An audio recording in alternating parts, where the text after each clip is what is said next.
할렐루야. 3월 셋째 주 주안의 교회 주일 예배를 하나님께 올려드리도록 하겠습니다. 오늘도 우리와 함께 하실 그 주님 앞에 우리가 먼저 찬송하며 나아가도록 하겠습니다.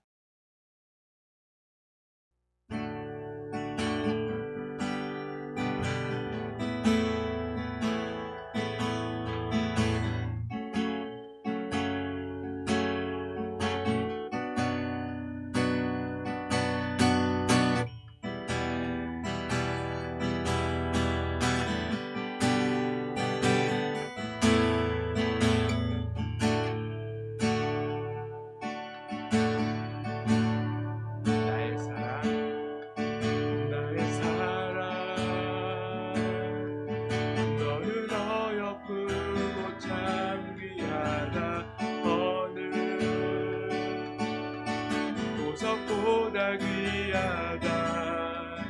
내가 사랑스럽지 않을 때 너를 온전히 사랑하고 너와 함께하려 내가 왔노라.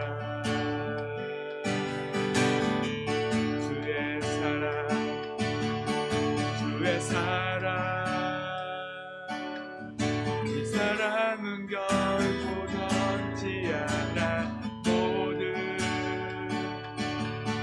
계절 돌보시네. 푸른 마르고 꽃은 시든 나 주의 말씀은 신실해. 실수가 없으시 주만 바라라.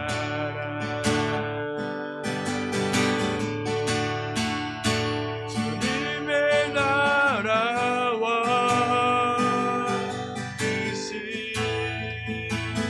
나의 삶 속에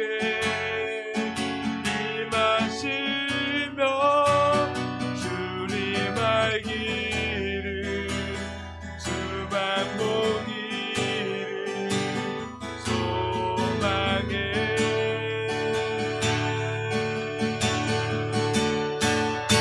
거룩히 살아가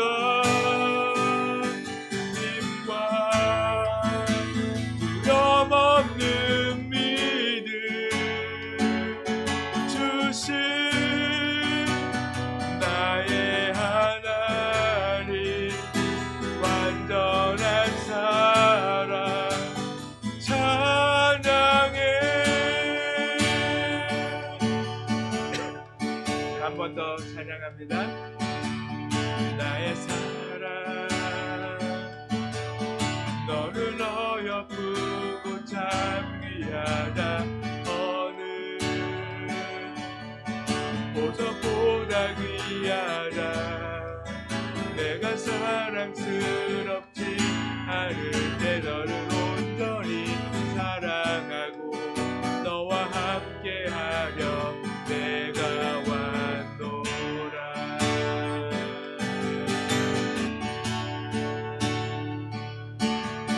주의 사랑, 이 사랑은 결코 변치 않아. 모든 계절 돌보시네. 푸른 마르고 꽃은 시들아. 주의 말씀은 신실해.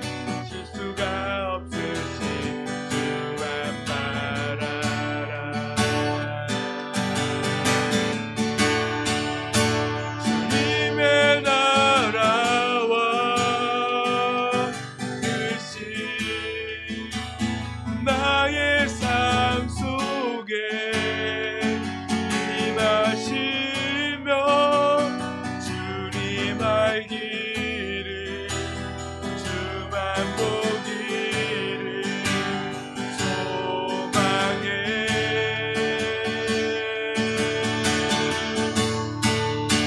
거룩히 살아가 힘과 두려움 없는 믿음 주신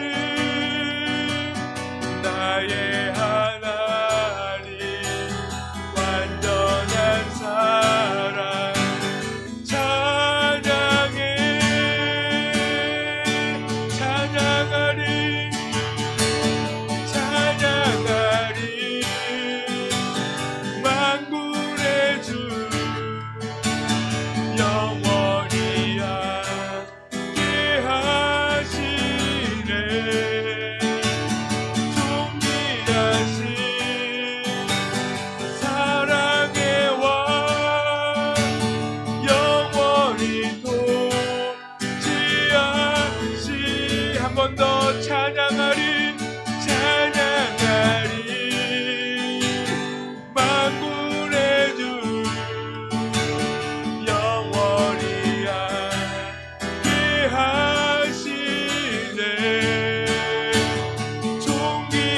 임하신 사랑의 왕 영원히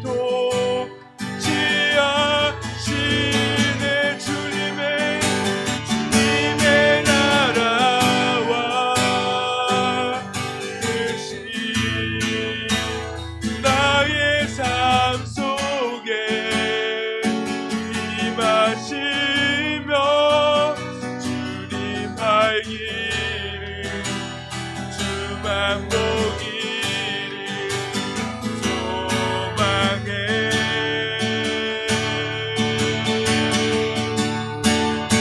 거룩히 살아가 힘과 두려움 없는 믿음 주신 나의 하나님 완전한 사랑 찬양해.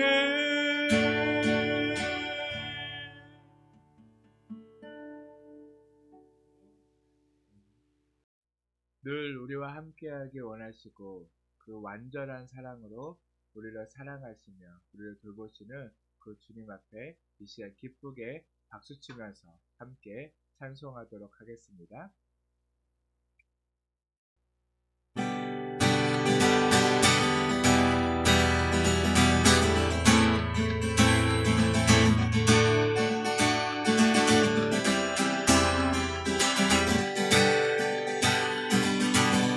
예수 열방의 소망 예수 열방의 소망 예수 우리의 위로다 주는 온 땅에 영원한 소망 예수 어둠 속의 빛 예수 변함없는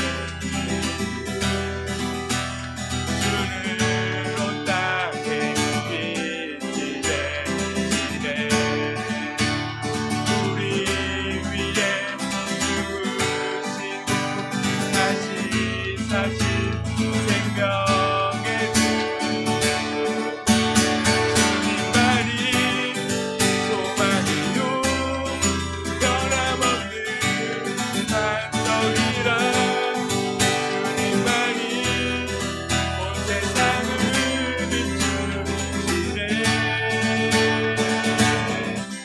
또 죽음에서 부활하신 우리 구주 영광의 왕 주를 믿는 모든 자의 소망 예수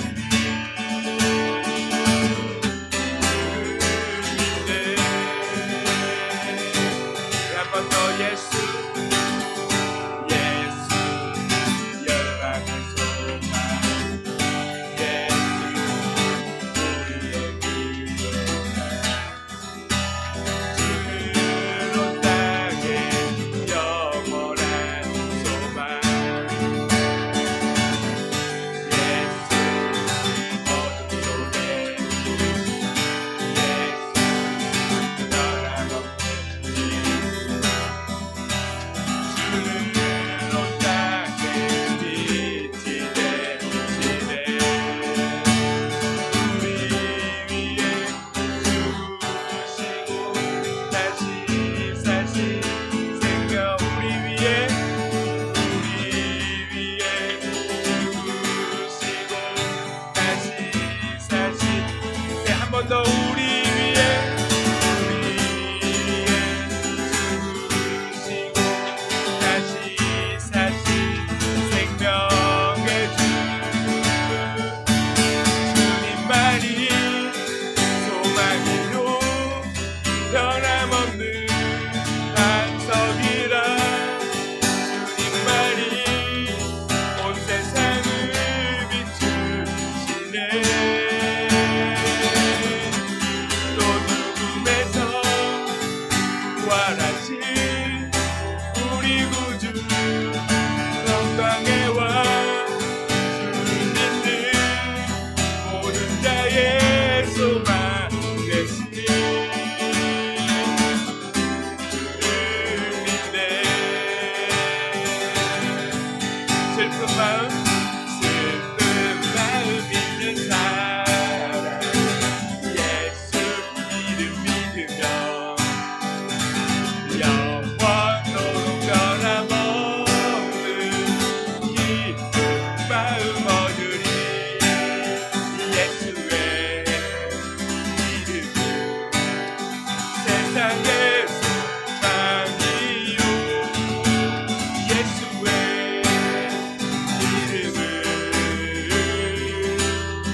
예수의 이름은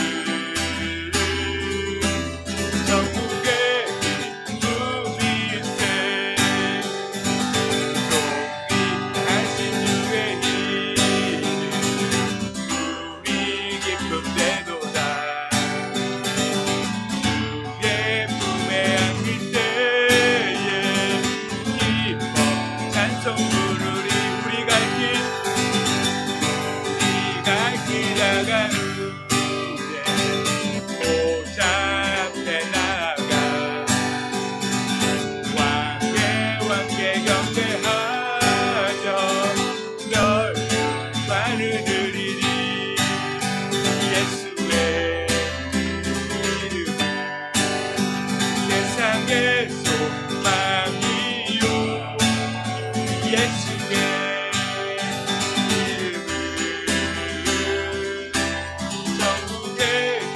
예수의 이름은 예수의 이름 세상의 소망이요. 예수의 이름은 전국의 마지막 한 번 더 고백합니다. 예수의 이름 세상의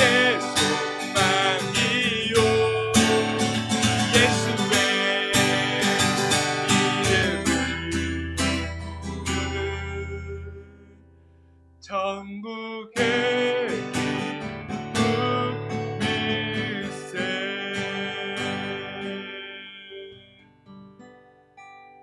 아멘.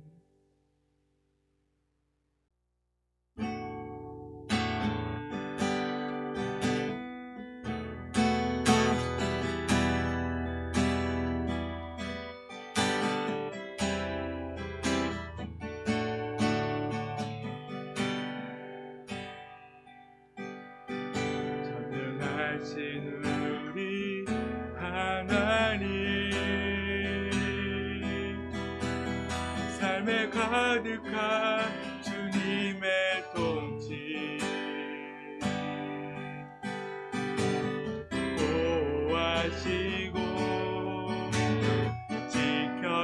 지켜주시네. 복 주시고 인도하시네. 살아계신 우리 하나님, 삶에 가득한 주님의 임재 불러주시고 채워주시네. 들으시고 응답하시네. 주의 손이 붙드시네. 흔들리는 우리의 삶을 주의 손이 고치시네. 상한 우리의 마음을 한 번 더 전능하신 우리 하나님, 삶에 가득한 주님의 통치 보호하시고 지켜주시네. 복 주시고 인도하시네. 살아계신 우리 하나님, 삶에 가득한 주님의 임재 불러주시고 채워주시네. 들으시고 응답하시네. 주의 손이 붙드시네.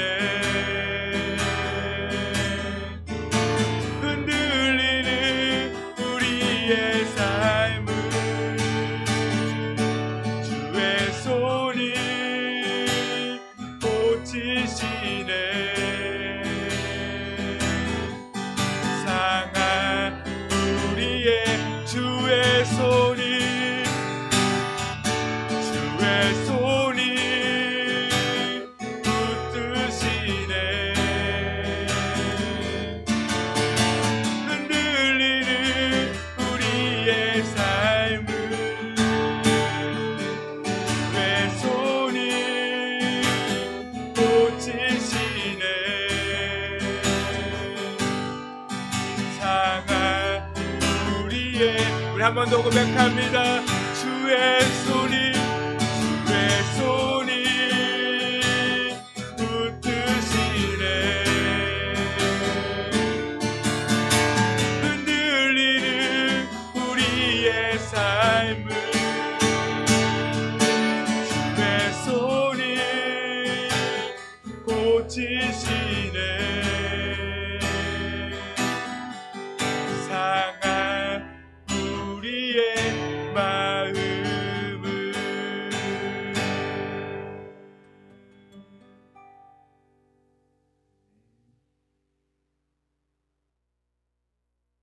보라, 형제가 연합하여 동거함이 어찌 그리 선하고 아름다운고, 머리에 있는 보배로운 기름이 수염 곧 아론의 수염에 흘러서 그의 옷깃까지 내림 같고, 헐몬의 이슬이 시온의 산들에게 내림 같도다.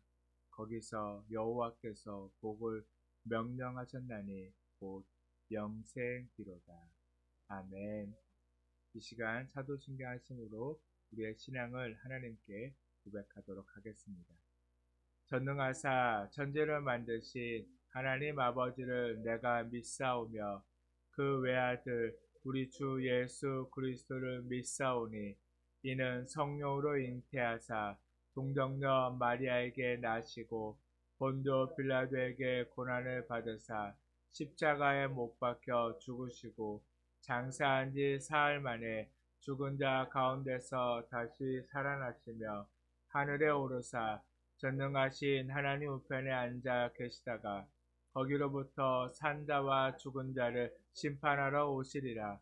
성령을 믿사오며 거룩한 공교회와 성도가 서로 교통하는 것과 죄를 사하여 주시는 것과 몸이 다시 사는 것과 영원히 사는 것을 믿사옵나이다. 아멘. 이 시간 찬송가 218자 함께 찬송하도록 하겠습니다.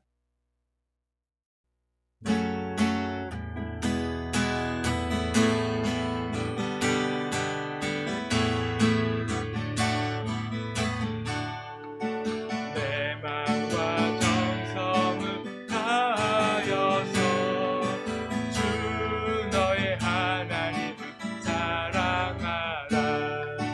너의 몸을 사랑하듯 형제와 이웃을 사랑하라.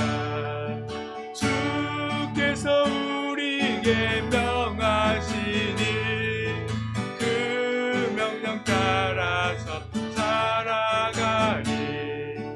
널 미워 해치는 원수라도 언제나 너 그렇게 사랑하라.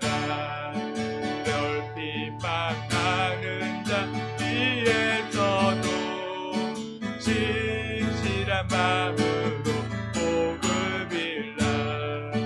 주께서 우리에게 명하시니 그 명령 따라서 살아가리.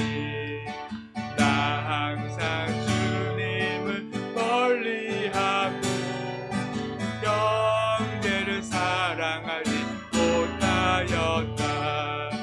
이러한 죄인을 사랑하듯 주께서 못 버려 죽으셨다. 속죄 큰 사랑 하느니모 내 생명 다 바쳐 충성하리.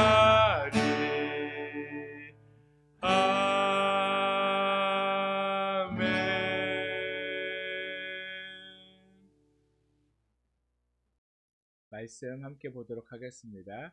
오늘 우리에게 주신 말씀은 창세기 25장 23절 말씀입니다.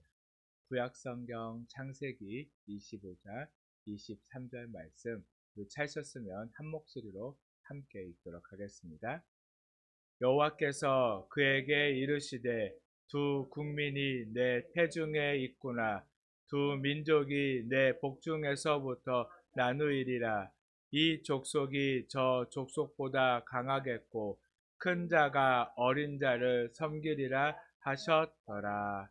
아멘. 오늘도 우리에게 주시는 말씀을 우리가 사모하는 마음으로 이 시간 먼저 기도하기를 간절히 소망합니다. 이 시간 우리에게 주신 그 말씀을 통하여서 우리가 온전히 깨달아지고 그 하나님을 우리가 온전히 신뢰하며 믿고 살아가는 내 삶이 될 수 있도록 말씀을 통하여서 우리의 마음을 만져주시라고 이 시간 우리가 먼저 함께 기도하며 나아가도록 하겠습니다.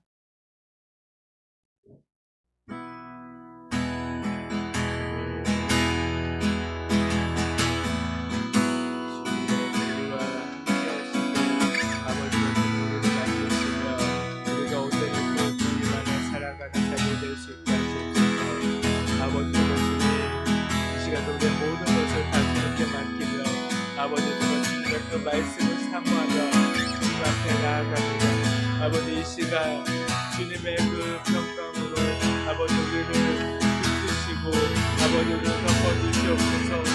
아버지 정말 저는 우리가 이 땅 가운데 살아갈 때 아버지 그 주님의 말씀을 붙들고 살아가므로 아버지 우리가 세상 속에서도 흔들리지 않는 아버지 믿음을 가지고 늘 주를 위해 살아가는 저희들의 삶이 될 수 있도록 제가 주님께서 함께 하시고 돌봐주시옵소서. 아버지 이 시간 이제 주님을 따르며 아버지 정말 주님 그 말씀을 간절히 사모합니다. 아버지 정말 주님 우리가 아버지 정말 주님 우리를 붙드시옵소서. 아버지 정말 주님 우리 안에서 역사하시는 그 주님의 사랑을 아버지 우리가 그 주님을 온전히 신뢰하며 아버지 주님을 따라 살아가는 아버지 저희들 되기를 간절히 소망하오니 주님 우리 안에서 정말 주님 함께하시고 주님 역사하여 주시옵소서.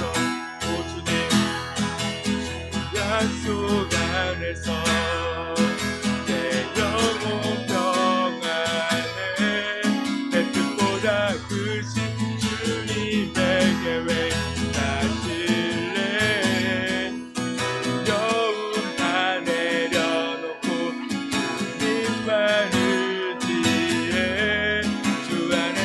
내 영혼 안전합니다. 약속 안에서 내 영혼 평안에 내 뜻보다 크신 주님의 계획 다실래 두려움 다 내려놓고 주님만을 내 영혼 안전합니다. 주님, 오 주님, 오 아버지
사랑의 하나님, 이 시간 오직 주님만을 의지하며 주님 앞에 나아갑니다. 주님의 말씀을 사모하며 주님 앞에 나아가는 우리 안에 주님께서 함께 하시고 우리에게 말씀하시고 우리는 그 말씀이 온전히 깨달아져 그 주님 안에서 그 주님의 약속을 붙들며 살아감으로 이 세상 속에서 승리하며 살아가는 저희들의 삶이 될 수 있도록 주님 붙드시고 함께하여 주시옵소서. 이 시간도 우리가 온전한 예배를 주님께 올려드리기를 간절히 소망하오니 주님 우리가 이 시간 다른 생각 또한 다른 것에 우리의 마음이 빼앗기지 않고 오직 주님만 바라보고 주님만 의지하고 주님께만 예배하며 나아가는 저희들의 삶이 되게 하여 주시옵소서. 이 예배를 주님 기뻐 받아 주시옵소서. 감사드리며 예수님의 이름으로 기도드렸습니다. 아멘. 한 주간도 평안하셨습니까? 날씨가 좀 풀려서 좀 따뜻한 한 주를 보낸 것 같습니다. 그런데 이번 주부터 다시 또 추워진다라는 그런 소식이 있습니다. 그래서 아직 패딩을 넣을 때가 아니라고 그렇게 뉴스에서 얘기를 들은 것 같습니다. 이처럼 날씨는 언제나 좀 변덕스럽습니다. 따뜻했다가도 또 확 추워지고요. 날씨가 맑았다가도 갑자기 흐려지고 비가 올 때가 있습니다. 그러나 이렇게 날씨는 변덕이 심하지만 하나님은 변덕 없이 우리를 늘 사랑해 주십니다. 벌써 사순절 2주가 지나가고 있는데 바로 그 늘 변덕 없으신 그 하나님의 사랑과 그 말씀 안에서 우리가 늘 감사하며 살아가는 한 주 한 주가 되기를 간절히 소망합니다. 오늘은 창세기 25장 23절의 말씀을 근거해서 하나님은 언제나 옳습니다 라는 말씀을 제목으로 함께 말씀을 나누려고 합니다. 말씀 안에서 하나님이 내게 주시는 말씀이 무엇인지 깨닫기 위해서 우리가 집중하여 귀 기울이는 시간이 되기를 간절히 소망합니다. 결혼을 한 가정에 있어서 가장 기쁜 소식이 뭐랄까요? 무엇일까요? 이제 막 결혼한 가정. 사람들마다 기쁨의 조건이 다 다를 수 있지만 그래도 결혼한 가정이라면 당연히 그 결혼한 가정 안에 새 생명이 탄생하는 것이 아마 가장 기쁜 소식일 것입니다. 그런데 안타깝게도 지금 우리가 살고 있는 이 시대에는 결혼을 해도 아이를 낳지 않으려는 부부들이 참 많이 있어요. 이유는 딱 하나예요. 아이가 태어나면 뭐 할 거라고 생각하는 거죠? 힘들고 고생한다라고 생각해요. 한평생 짧은 인생을 나는 우리 부모들처럼 어리석게 자녀를 위해서 살진 않겠어. 나는 나를 위해서, 우리를 위해서 살겠다라고 생각하는 젊은 부부들이 생각보다 많습니다. 그러다 보니까 아이를 낳지 않고요. 그냥 그렇게 자신들의 삶을 즐기려고 하는 그런 경우들이 많이 있어요. 그러다 보니까 그런 생각들 때문에 지금 우리나라의 출산율이 어떻게 되죠? 갈수록 바닥을 찍고 있어요. 그래도 아직까지 결혼하면 어쨌든 아이를 갖고 싶어 하는 가정이 그래도 생각보다 많이 있지만 그러나 그렇다 해서 그 가정에서 아이를 또 많이 낳으려고는 안 해요.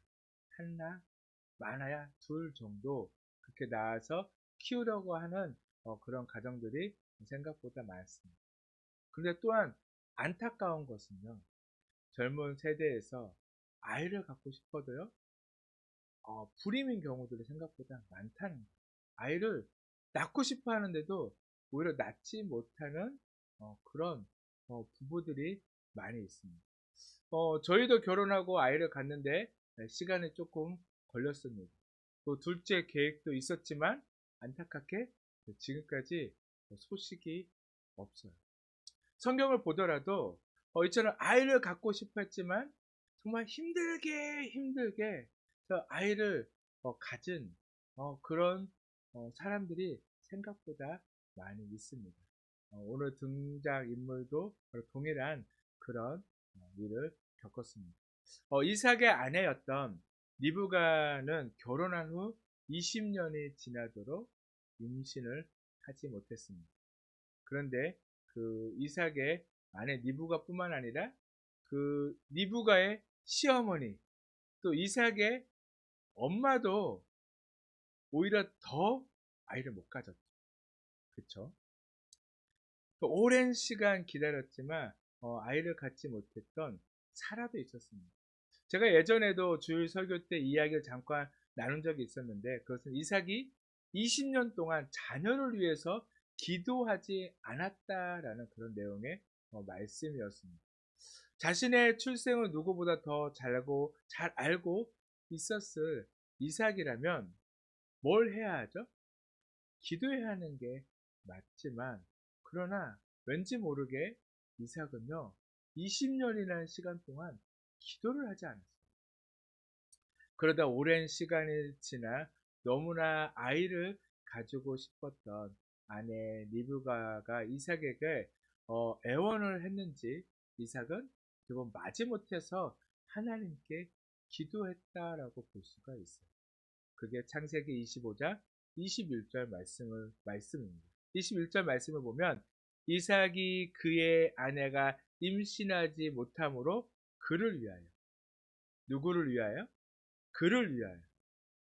자신을 위한 게 아니에요. 누구를 위해서라고요? 그를 위하여 여호와께 간구하매 여호와께서 그의 간구를 들으셨으므로 그의 아내 리브가가 임신하였더라. 말씀만 보더라도 이삭이 자식을 원한 것 같아요? 안 원한 것 같아요? 안 원한 것 같죠. 정말 원했다면 아내가 임신하지 못함으로 더 간절히, 자신이 더 간절하게 기도하는 그런 기도의 내용인데 그게 아니에요. 그죠? 아내가 원하니까 아내를 위해서 기도하고 있는 그런 이삭의 모습을 볼 수가 있어요. 그런데 놀라운 것은 그런 기도도 하나님은 응답하신다. 하나님은 이삭의 기도를 기다리고 계셨던 거예요. 그랬기 때문에 어떤 기도였든 하나님께서는 그 기도에 응답해 주셨어요. 바로 그 기도에 응답해 주시는 그 하나님의 모습을 우리가 볼 수가 있어요. 우리가 여기서 분명히 알아야 할 것이 한 가지 있어요. 그게 무엇이냐면요, 하나님은 우리보다 더 고집스러운 분이시다. 하나님은요 우리보다 더 고집이 있으세요. 하나님은 분명히 주실 만도 하시잖아요. 내가 사랑하는 자녀라고 하면 주실 만도 하는데요, 안 주세요. 언제까지요? 기도할 때까지. 하나님은 그러신 분이에요. 그렇게 고집으로는요 절대 하나님을 이길 수가 없습니다. 하나님을 이기려 하지 마시고요, 그냥 먼저 기도하시길 바랍니다. 하나님은요 절대로 이길 수가 없어요. 저도 그런 경험이 있었거든요. 제가 하고 싶은 게 있어가지고 제가 하나님 이거 해주세요 라고 기도를 했는데 하나님은 아니야, 다른 걸 얘기하셨어요. 끊임없이 고집스럽게 기도했지만 결국에는 네, 제가 항복했어요. 항복. 오래 더 기도해봤자 아무 의미 없겠구나 생각하고 그냥 항복하고 알겠습니다, 하나님 뜻대로 하세요 라고 했더니 정말 하나님이 하나님 뜻대로 그냥 쭉 그렇게 이끌어 가시더라고요. 아마 이 사건을 통해서 이삭과 리브가는 많은 것을 깨달았을 것입니다. 하나님이 지금까지 자신들의 가정을 여전히 돌보시고 계신 것과 기도에 대한 중요함과 소중함을 아마 깨달았을 거예요. 그렇게 시간이 흘러 얼마 후 리브가는 자신의 태 속에 쌍둥이가 잉태되어 있다는 것을 알게 되었습니다. 그리고 하나님은 다시 한번 이삭과 리브가에게 정말 너희가 깨달았는지 한 번 더 그 기도를 요구하시는 것을 볼 수가 있어요. 이때 리브가는요 즉각적으로 기도합니다. 22절 말씀을 보면 그 아들들이 그의 태 속에서 서로 싸우는지라 그가 이르되 이럴 경우에는 내가 어찌할꼬 하고 가서 여호와께 묻자온대. 바로 하나님, 이렇게 리브가는요 바로 문제가 생길 때 이제 어떻게 하죠? 바로 하나님 앞에 기도해요. 바로 그렇게 하나님 앞에 기도했더니 하나님도 리브가의 기도에 그대로 바로 응답해 주시고 계세요. 오늘 본문 말씀이죠. 23절입니다. 여호와께서 그에게 이르시되 두 국민이 네 태중에 있구나. 두 민족이 네 복중에부터 나누이리라. 이 족속이 저 족속보다 강하겠고 큰 자가 어린 자를 섬기리라 하셨더라. 아멘. 리브가는 하나님의 이 말씀을 아마 가슴 깊이 새겼을 거예요. 바로 분명한 의미가 있는 말씀이라고 생각이 되어졌을 것입니다. 그 이유는 다른 것이 아니라 지금도 우리가 마찬가지로 이런 생각을 가지죠. 형이 동생을 섬긴다는 거. 그거는 쉬운 일인가요? 어려운 일인가요? 어려운 일이죠. 당연히 뭐라고 생각하죠? 동생이 형을 섬겨야 한다는 게 맞다라고 생각을 해요. 근데 지금 하나님은 리브가에게 뭐라고 말씀하시나요? 형이 동생을 섬길 거예요. 전혀 우리의 생각과는 다르게 이야기하시는, 말씀하시는 그 음성을 통하여서 아마 리브가는요, 그 하나님의 말씀을 가슴 깊이 새겼을 거예요.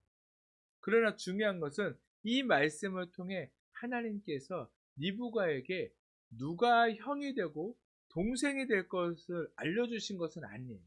그쵸? 누가 형인지, 아직 태소의 그 태 안에 있는, 배 안에 있는 그 중에 누가 동생이고 누가 형인지는 하나님께서는 알려주신 적이 없어요. 그런데 이 말씀과, 그리고 로마서에서는 이 말씀을 인용한 그 말씀을 가지고요, 예정과도 같은 말씀, 뭐냐면 하나님은 예정하셨다. 그러니까 그 예정은 뭐라고요? 바뀌지 않는다는 거예요. 하나님은 늘 예정으로 하신다. 이게 뭐죠? 이미 벌써 결정되어져 있다고 생각하고 그런 사상을 가지고 있는 교단도 있습니다. 그러다 보니까 어떤 생각을 가지죠? 그거에 불만 있는 사람들은 하나님은 불공평하신 분이라고 생각해요. 왜? 이미 정해져 있어요. 내 생각과 또한 내가 어떻게 하는 그거 중요하지 않아요. 하나님 이미 정하셨으면 그대로. 그러니까 그렇게 생각함으로 늘 하나님 또한 좀 불공평하다라고 생각하는 그런 사람들이 있습니다. 우리는 기록된 말씀을 모두 알고 있기에 이미 형은 에서, 동생은 야곱이라고 생각하고 있지만 이삭과 리브가는 태어나는 순간까지 누가 형이 될지 누가 동생이 될지는 알 수는 없었습니다.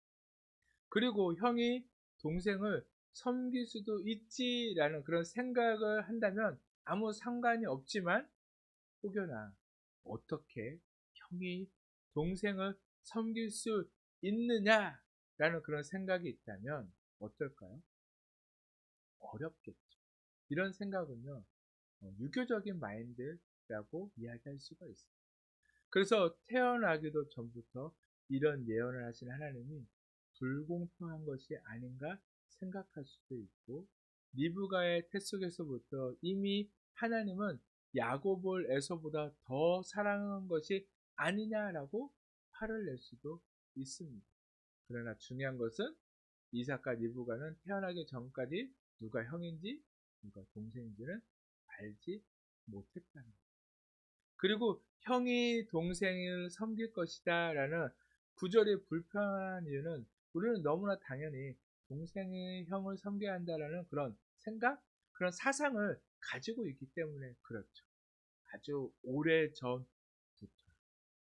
하지만 그리스도인은 그 당연하다라고 생각되는 그런 전통적인 생각을 바꿀 수 있는 존재여야 한다는 것입니다. 지금도 제가 또 섬기는 교회가 있잖아요. 그 교회만 보더라도 너무나 전통을 따지는 분들이 정말 많아요. 성경에도 기록되어 있지 않는 그런 참 고리타분한 그런 전통들, 정말 그거에 사로잡히신 분들이 있어요.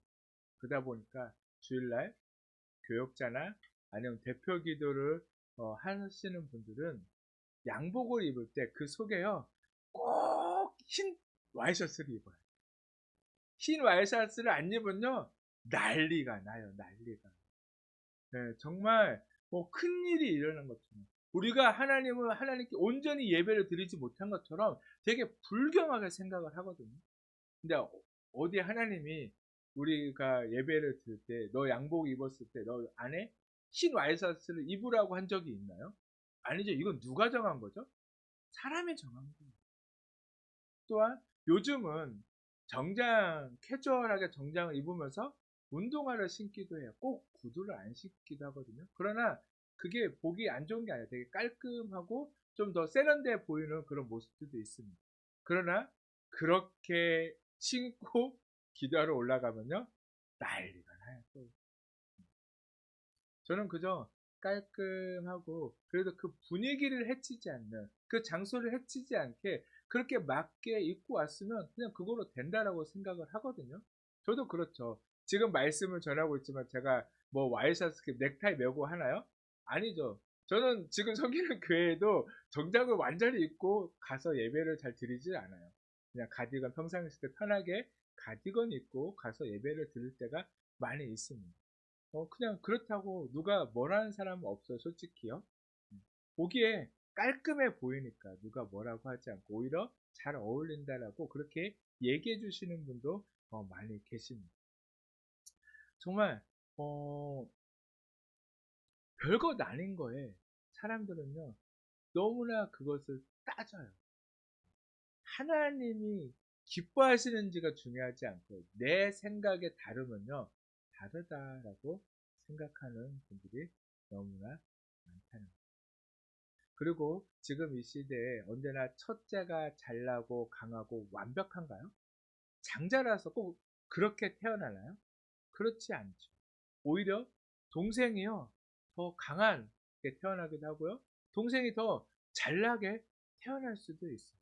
그런데도 첫째라는 이유로 동생을 다스린다면, 그 집안을 책임진다면 어떻게 될까요? 곧 어려움을 당할 수도 있다는 거예요. 지금 우리가 사는 이 시대에는요, 오히려 동생의 덕을 보는 형들도 많이 있습니다. 오히려 그런 동생을 두었다는 것을 자랑스러워야 해야 한다는 거예요. 반대로 형이 강하고 잘났지만 오히려 약한 동생을 섬기는 모습 또한 얼마나 아름다운 모습이라고 우리는 생각할 수 있잖아요. 동생이 부족하니까 형이 더 그 동생을 챙기고 동생이 앞에 나아가 설 수 있도록 그렇게 뒤에서 서포트해주는 그 형의 모습도 정말 더 아름답게 보일 수 있다는 거예요. 그리스도인에게 이런 마음이요, 바로 겸손과 섬김이라고 표현할 수 있습니다. 그리고 강하시고 능하신 하나님이시지만 인간을 위해 인간이 되셔서 이 땅에 내려오신 예수님을 통해 우리는 이미 이 겸손과 섬김이 무엇인지 충분히 깨달은 존재라고 할 수가 있습니다. 빌립보서 2장 6절에서 8절까지의 말씀을 보면 그는 근본 하나님의 본체시나 하나님과 동등됨을 취할 것으로 여기지 아니하시고 오히려 자기를 비워 종의 형체를 가지사 사람들과 같이 되셨고 사람의 모양으로 나타나사 자기를 낮추시고 죽기까지 복종하셨으니 곧 십자가에 죽으심이라 라고 말씀해 주고 있습니다. 예수님은 섬김을 받으셔야 하고 예배를 받으셔야 하며 모든 영광과 찬양을 받으셔야 하는 하나님이세요. 하지만 오히려 우리를 섬기기 위해 죽어 마땅한 인간들을 위하여 종의 모습을 취하시고 우리를 위해 십자가에 돌아가 주셨습니다. 이 사실 하나만으로도 형이 동생을 섬길 수 있다는 것을 증명한 것이라고 우리는 생각할 수 있습니다. 신은 인간의 섬김을 받아야 한다는 당연한 결과를 완전히 바꾸어 놓으신 하나님의 결정을 본다면 우리는 에서와 야곱의 이야기를 통해서 하나님이 불공평하다라고 말할 수 없다는 것. 이제 시간이 지나 산딸이 되었을 때 확실히 자신의 태안에 쌍둥이가 있다는 것은 확인했습니다. 그래서 25절과 26절 말씀에 보면 먼저 나온 자는 붉고 전신이 털옷 같아서 이름을 에서라 하였고 후에 나오는 손으로 에서의 발꿈치를 잡았으므로 그 이름을 야곱이라 하였으니 리브가가 낳은 그들을 낳을 때 이삭이 60세였더라 라고 말씀해 주고 있습니다. 이제 이삭과 리브가는 첫째 이름은 에서, 둘째 이름은 야곱이라고 지어 주었습니다. 간발의 차도 아니고요. 어떻게 보면요, 둘은요 한 아이처럼 태어났어요. 그렇죠? 그냥 뒤꿈치 잡고 같이 나왔잖아요. 예. 같이 나왔어요. 어떻게 보면 하나처럼 나왔거든요. 그랬는데 어 그랬지만 그래도 뭐죠? 형과 아우는 나누어졌어요. 그래서 에서가 형이 되었고요. 뒤따라 나온 야곱의 동생이 되었습니다. 그렇다면 이제 하나님의 말씀대로 형 에서가 동생 야곱을 섬기게 될 그런 운명이 되었을까요? 이제 예정된 대로 그렇게 이야기가 흘러가고 있을까요? 여러분들은 창세기를 읽어보셨다면 아실 거예요. 그러나 창세기의 이야기를 보면요. 어디에도요. 형 에서가 동생 야곱을 섬기게 되는 구체적인 사건은요. 찾아볼 수가 없어요. 어디에도요. 형이 동생을 섬겼다는 이야기는 찾아볼 수가 없어요. 오히려 야곱의 후손, 즉 이스라엘은 계속해서 고통과 고난의 시간이 이어지게 됩니다. 반대로 에서의 후손은요, 소위 승승장구하는 모습을 볼 수가 있어요. 그리고 훗날 이스라엘을 계속 괴롭히게 하는 에돔 민족이 바로 되기도 합니다. 그러면 하나님의 예언은 이루어지지 않은 것일까요? 형 에서가 동생 야곱을 섬기게 된다는 것은 거짓말이 되는 것일까요? 하나님이 틀리셨나요? 하나님이 실수하셨나요? 바로 우리는 여기서 집중해서 살펴봐야 할 것이 있다는 거예요. 그것은 섬기다라는 표현에는요, 두 가지 단어가 파생되어져 있어요. 그 하나가 전통적인 우리의 생각인 바로 종이라는 그런 것이고요. 그래서 말씀을 통해서 동생이 주인이 되고 형이 종이 된다라고 우리는 생각을 해요. 그러나 두 번째 의미가 중요합니다. 그 두 번째는요, 동역자라는 뜻을 가지고 있어요. 바로 이 단어가 중요해요. 철저히 섬김을 바탕으로 해야만 이루어지는 관계가요, 동역자다. 우리가 형과 동생이란 단어에 집중하면서 하나님의 불공평에 대해 논란을 만들어낼 때 하나님은요, 오히려 우리에게 이 섬기다라는 단어에 집중하라라고 그렇게 말씀하고 있습니다. 바로 섬김을 통하여 동역자가 되라는 거예요. 그렇게 형과 동생이 함께 동역하며 하나님의 나라를 이루어가길 소망하신 분이 바로 하나님이십니다. 형이 동생을 섬긴다고 할 때 그렇다고 해서 동생이 형에게 마음대로 행동을 하거나 형을 막 부리는 것이 아니라는 거예요. 동생 역시 바로 겸손한 마음으로 자신을 섬기는 형을 존경하고 존중하게 될 때 가장 멋지고 아름다운 바로 연합인 동시에 동역자가 되어짐을 우리에게 말씀해 주고 있습니다. 마치 출애굽기에 보면요, 모세와 아론처럼 그런 동역자가 되기를 하나님은 원하셨어요. 하지만 결론적으로 이 둘은 그런 멋진 동역자가 되었나요? 아니, 되지 못했습니다. 형은 여전히 섬기다라는 의미를 종에만 두고 있었기 때문입니다. 그리고 또한 한 가지 중요한 것은 바로 이삭과 리브가의 신앙 교육의 실패에서 볼 수 있는데, 이삭과 리브가는 각자 자신이 선호하는 아이들을 정함으로써 에서와 야곱이 동역할 수 있는 섬김에 대해서 제대로 교육하지 않았습니다. 하나님의 큰 뜻은 첫 번째 단어인 종으로만 오해하고 훨씬 더 중요한 두 번째 개념인 동역을 위한 섬김에 대해서는요, 제대로 가르치지 않았다는 것입니다. 하나님께 직접 말씀을 들었던 리브가는 더욱더 특별히 에서에게 올바른 신앙 교육을 시켰어야만 했습니다. 하나님의 말씀이 무슨 뜻인지 잘 교육하고 동생 야곱을 섬기는 것이 결코 종이 되라는 뜻이 아니라 세상적인 시각이 아닌 하나님의 시선으로 바라볼 수 있도록 그렇게 교육했어야만 했습니다. 그런데 그러지 못했습니다.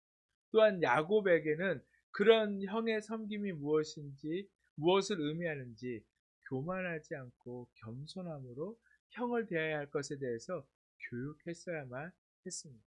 하지만 리브가는 야곱을 에서보다 더 사랑하고요, 편애했고, 또 이삭 역시 그저 에서가 사냥해온 고기에 맛이 들려서요, 그저 야곱보다 에서를 더 사랑하는 아버지가 됐을 뿐이라는 거예요. 그렇게 제대로 가르치지 못하고 서로가 각자 사랑하는 자녀를 사랑하고 둘을 어떻게 보면요, 떼어놨다라고 볼 수가 있어요. 그러다 보니까 서로 늘 어땠나요? 형과 동생이지만 그 서로가 좋지 못하는, 어떻게든지 서로의 것을 빼앗고자 하는 그런 모습으로 자라가고 있는 것을 오늘 말씀을 통해서 잘 볼 수가 있습니다. 성경은 이 섬기다라는 표현을 정말 그리스도인다운 사람, 하나님의 마음을 아는 사람, 멋진 신앙을 소유한 사람을 표현할 때 사용을 합니다. 그래서 예수님도 제자들에게 마가복음 9장 35절에서 이렇게 말씀하세요. 예수께서 앉으사 12제자를 불러 이르시되 누구든지 첫째가 되고자 하면 뭇 사람의 끝이 되며 뭇 사람을 섬기는 자가 되어야 하리라 라고 말씀해 주고 계십니다.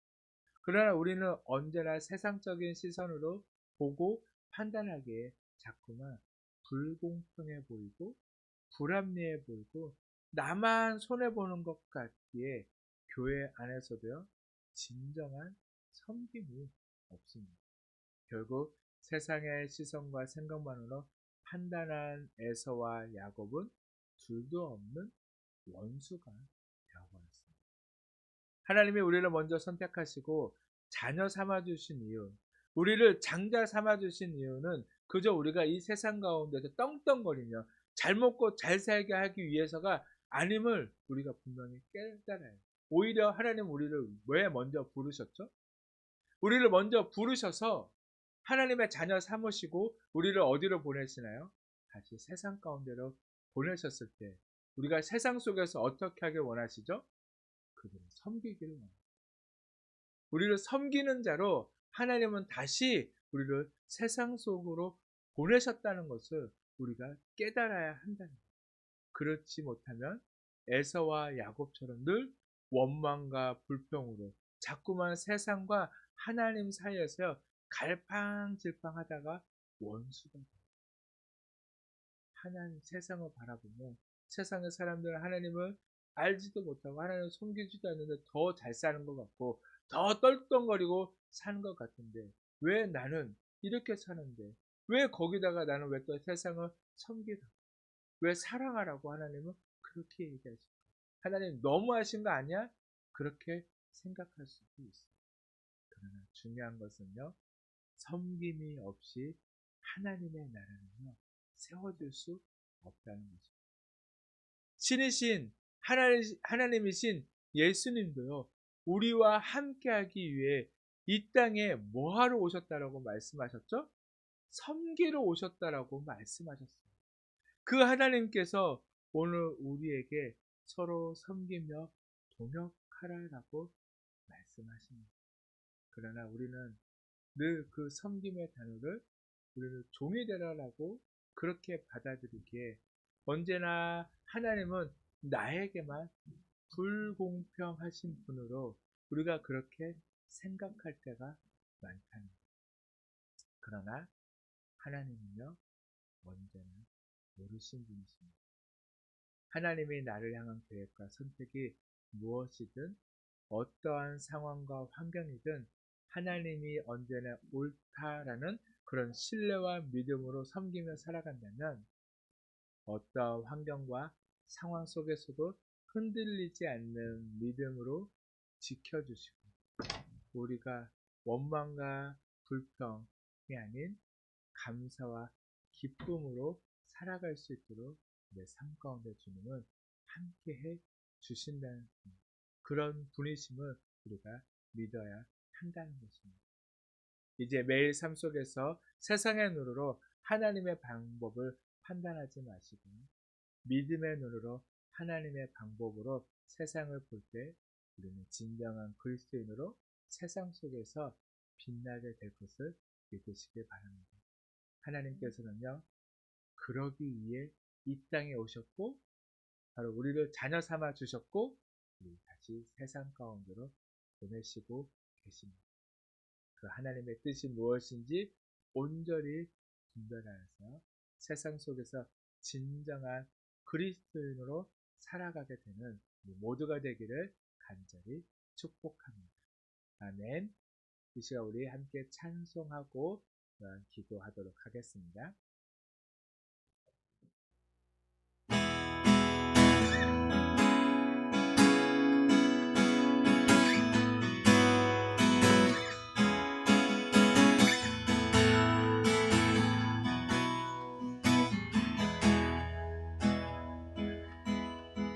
아버지 그 품 안에서 내 영혼은 안전합니다. 주 손길로 내 삶을 아시니 그 평강이 나를 얻습니다. 한 번 더 내 아버지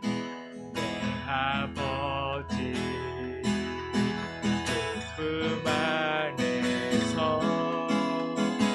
내 영혼은 안전합니다. 주 손길로 내 삶을 아시니 그 평강이 나를 덮습니다. 나 비록 넘어지면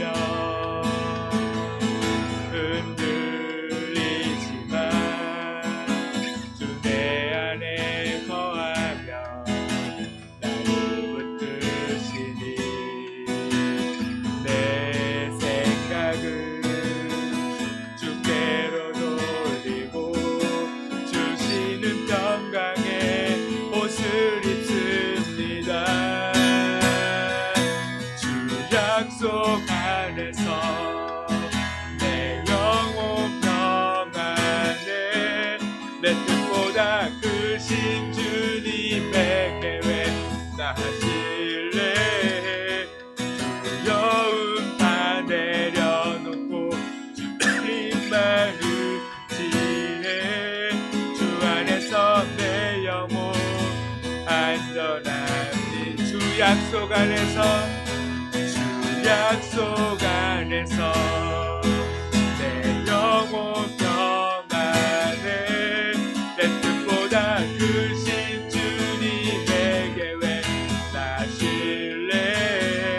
두려움 다 내려놓고 주님만 의지해.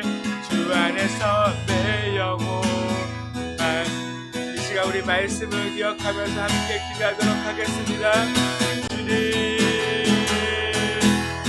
아버지, 우리가 늘 그 주님을 따르며 아버지 주님의 그 말씀 안에서 아버지 온전히 주님을 신뢰하며 아버지 주님을 따라 살아가는 저희들 삶이 될 수 있도록 주님 우리를 붙드시고 아버지 주님 우리 가운데서 함께 하시며 아버지 우리가 온전히 그 주님의 말씀을 아버지 그 주님의 약속을 붙들며 아버지 세상 속에서 살아가는 저희들의 삶이 될 수 있도록 주님 붙드시고 함께 하시옵소서. 오 아버지, 우리와 함께 하시길 원하시는 주님, 우리가 늘 그 주님을 신뢰하며 늘 그 주님과 동행하며 살아가는 아버지 저희들의 삶이 될 수 있기를 간절히 소망합니다. 아버지 늘 그 주님만 의지하며 아버지 그 주님의 참 평강을 누리며 아버지 살아가는 저희들이 삶이 되어지도록 주님 함께 하시옵소서. 주여 아버지, 오 주님 함께 하시기를 간절히 소망합니다. 오 아버지, 우리를 붙들어 주시옵소서.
예수님의 이름으로 기도드렸습니다.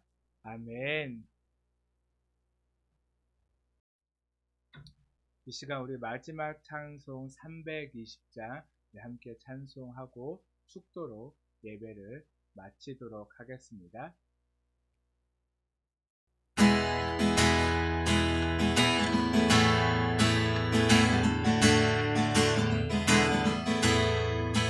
나의 죄를 정케한 주의 입구 삼으신 구세주의 넓은 사랑 항상 찬송합니다.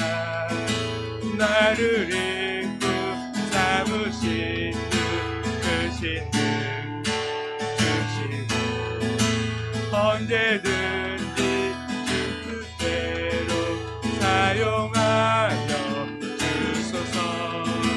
내게 부어 주시려고 은혜에 비하신 주의 은혜 채워주사 능력 있게 하소서.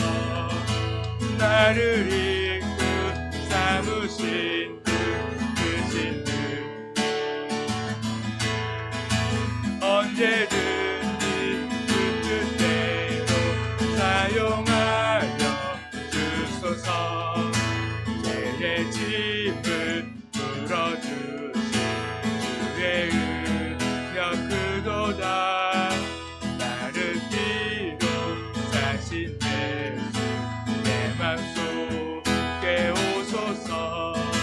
나를 이끌 삼으신 크신 능력 주시고 언제든지 주 뜻대로 사용하여 주소서.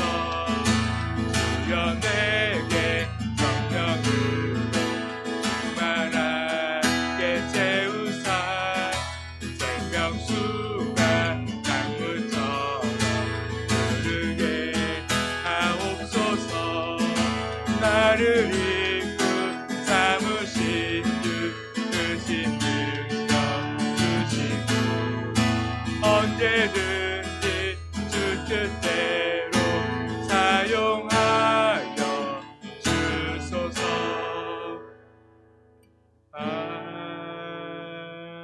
아멘. 사랑의 하나님 감사합니다. 오늘도 우리를 불러주셔서 이 시간 주님 앞에 나와 예배하게 하시며 그 주님의 은혜 안에 살게 하심을 진심으로 감사합니다. 늘 주님은 우리와 함께 하시며 우리의 모든 삶을 계획하고 계시고 그 계획하신 대로 이끄시며 또한 끝까지 참으시고 사랑하시는 그 하나님이심을 우리가 온전히 기억하며 늘 주님께 감사하고 주님으로 인하여 기뻐하며 살아가는 저희들의 삶이 되게 하여 주시옵소서. 이 시간 말씀을 통하여서 늘 그 하나님이 언제나 옳으심을 우리가 믿고 신뢰하며 따라 살아가는 저희들의 삶이 되게 하여 주시옵소서. 이 시간도 주님 앞에 귀한 예물을 정성껏 준비하여 올려드립니다. 주님께서 받아 주시옵시고 드리는 손길도 기억하시고 늘 넉넉함으로 채워 주시옵소서.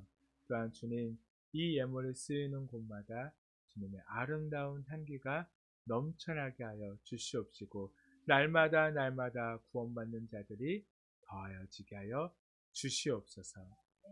이제는 우리 주 예수 그리스도의 놀라우신 은혜와 하나님의 크신 사랑하심과 성령님의 감동, 감화, 교통하심이 이 시간 말씀을 통하여 하나님은 언제나 옳으신 분임을 우리가 믿고 신뢰하며 그분을 따라 살아가며 다시 세상 속에서 진정한 하나님의 자녀로 그리스도인으로 살고자 하는 모든 하나님의 그 자녀들과 성도님들의 삶 가운데 이제부터 영원까지 함께 하시기를 간절히 축원하옵나이다. 아멘.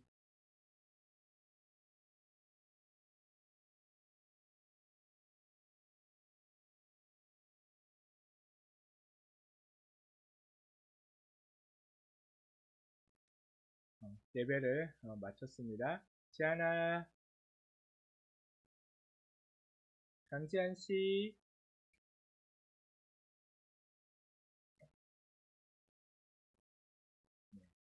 얼른 오세요. 잠깐 내려놓고.